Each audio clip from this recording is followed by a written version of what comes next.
Hello friends, welcome to Ratna Kovind kitchen. நான் தான் உங்கள் ரத்னா. இன்றைக்கி என்ன பார்க்க போகிறேன்னா உப்பு தண்ணி குழம்பு தான். முருங்கைக்காவோட தண்ணியில் தான் உப்பு தண்ணி குழம்பு வைக்க போகிறோம். அது எப்படி செய்யலான்ட்டு போய் பார்க்கலாம் வாங்க ஃப்ரெண்ட்ஸ். வாங்க வீடியோக்குள்ளே போகலாம்.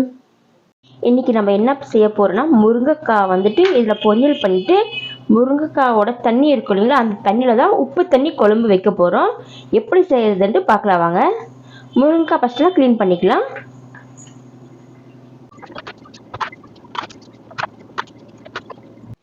முருங்கைக்காய் கட் பண்ணி எடுத்துட்டோம். இதில் கூட பருப்பு கொஞ்சம் போட்டு வேக வச்சு எடுத்துக்கலாம். இது கூடயே 2 ஸ்பூன் துவரம் பருப்பு போட்டு தான் வேக வைக்க போகிறேன். தேவையான அளவு உப்பு போட்டுட்டு வேக வச்சு எடுத்துக்கலாம். உப்பு போட்டு தண்ணி ஊற்றிடலாம்.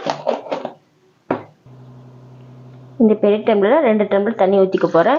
இந்த தண்ணியில் தான் நம்ம குழம்பே பண்ண போகிறோம், அதனால 2 டம்ளர் தண்ணி ஊற்றிக்கலாம்.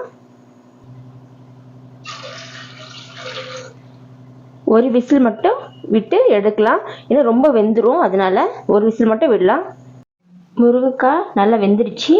இது தண்ணியெல்லாம் வடிகட்டிடலாம். வடிகட்டி எடுத்தாச்சு. பாருங்கள், பொரியல் ரெடி பண்ணிக்கலாம். தாளிப்பு ரெடி பண்ணிடலாம். பாருங்கள், இந்த தண்ணி வச்சு தான் குழம்பு பண்ண போகிறோம். இதில் கொஞ்சம் பருப்பு எடுத்து வச்சுருக்கேன். அந்த மசாலா கூட இதையும் போட்டு தான் நம்ம அரைக்க போகிறோம். முருங்கைக்காய் பொரியல் பண்ணிக்கலாம். அதுக்கு கொஞ்சமாக எண்ணெயை ஊற்றிக்கலாம். கடுகு,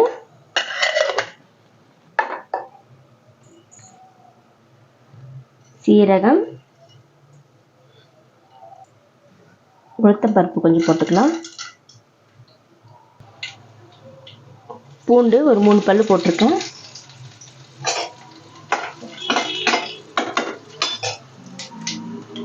வெங்காயம்,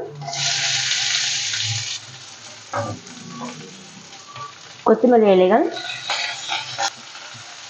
காய்ந்த மிளகாய் ஒரு 2 சில்லி போட்டிருக்கேன். கொஞ்சமாக மஞ்சள்,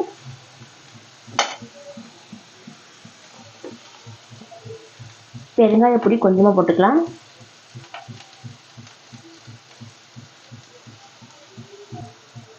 கருவேப்பிலை ஒரு கொத்து.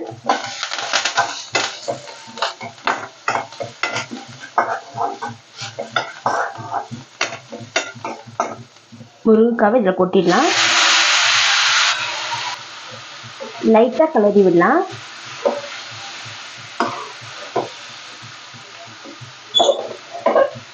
நம்ம முருங்கைக்கால மஞ்சள் போடுவோம், ஆனால் கொழும்புல மஞ்சள் போட மாட்டோம். அந்த குழம்புல மஞ்சள் போட மாட்டாங்க, உப்பு தண்ணி குழம்புல.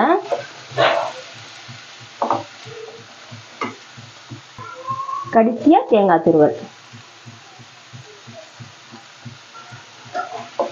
வேர்க்கடலை பொடி இருந்தாலும் இதில் ஆட் பண்ணிக்கலாம்.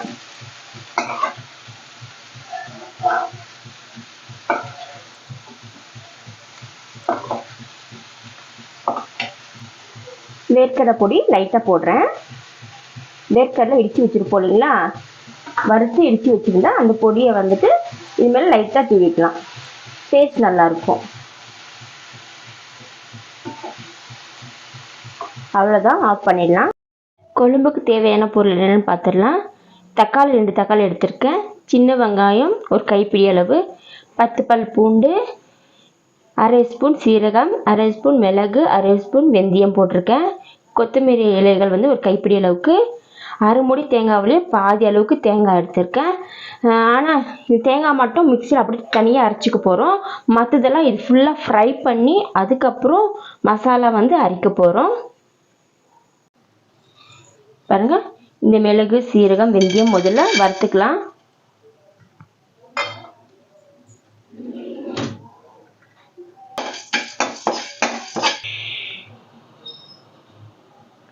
பூண்டு போட்டுடலாம்.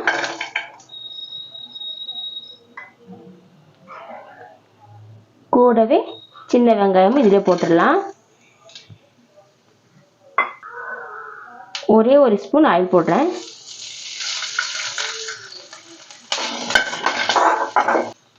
ரெண்டு காஞ்ச மிளகாய் போடலாம். அப்பயே சொல்லும்போது மிஸ் பண்ணிட்டேன்.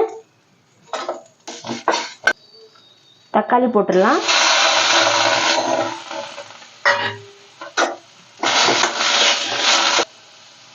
கொத்தமல்லி இலைகள்,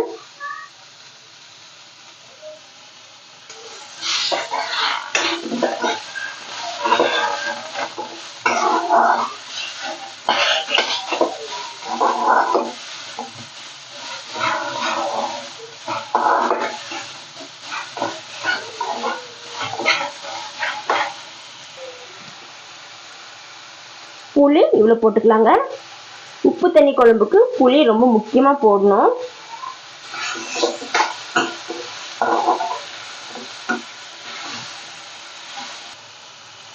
பாருங்க, இந்த அளவுக்கு ஃப்ரை ஆயிருக்கு. ஆஃப் பண்ணிடலாம். ஆறுனதுக்கப்புறம் மிக்ஸி ஜாரில் அரைச்சிக்கலாம்.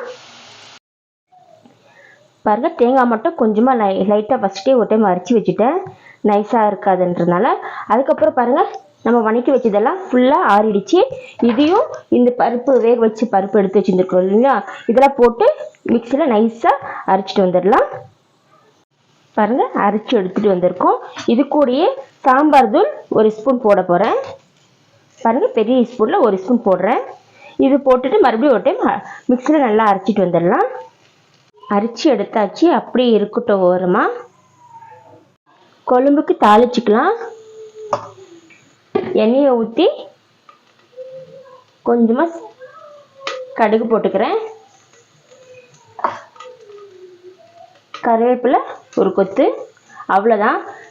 நம்ம மசாலா அரைச்சி வச்சுருக்கோம் இல்லைங்களா, இதுலேயே நம்ம கொட்டிட்டு போகிறோம், அவ்வளோதான்.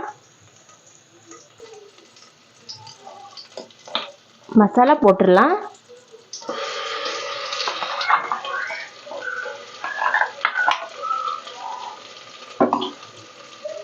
ஜாரில் கொஞ்சமாக தண்ணி விட்டு மிக்ஸ் பண்ணி ஊற்றிக்கலாம். முருங்கைக்காய் வேக வச்சுருக்கோம் இல்லைங்களா, அந்த தண்ணியே இதில் ஊற்றிக்கலாம். தேவையான உப்பு காரம் எல்லாம் கரெக்டாக இருக்குன்னு செக் பண்ணி பார்த்துட்டு ஒரு விசில் வந்தால் போதும். பாருங்கள், ஒரு விசில் வந்தோடனே ஆஃப் பண்ணிடலாம். பாருங்கள், சூப்பர் ரெடி ஆகிடுச்சு. சுட சுட சாப்பாடு கூட இந்த குழம்பு ஊற்றி சாப்பிடும்போது டேஸ்ட்டு சூப்பராக இருக்கும். அதுக்கப்புறம் நம்ம முருங்கைக்காயில் மட்டும் கிடையாது, தண்டுக்கீரை, சிறுகீரை, அதுக்கப்புறம் முட்டைக்கோசு, இதில் எல்லாத்துலேயும் நம்ம இதே மாதிரி மெத்தடில் சேம் வேக வச்சு அந்த தண்ணி எடுத்து நம்ம இந்த குழம்பு வச்சா டேஸ்ட் சூப்பராக இருக்கும். இந்த குழம்பு வந்து ஆந்திராக்காரங்களும் கர்நாடகாக்காரங்களும் நிறையா பண்ணுவாங்க.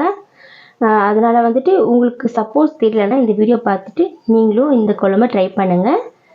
ரொம்ப டேஸ்ட்டாக இருக்கும். தேங்க்ஸ் டு வாட்சிங்.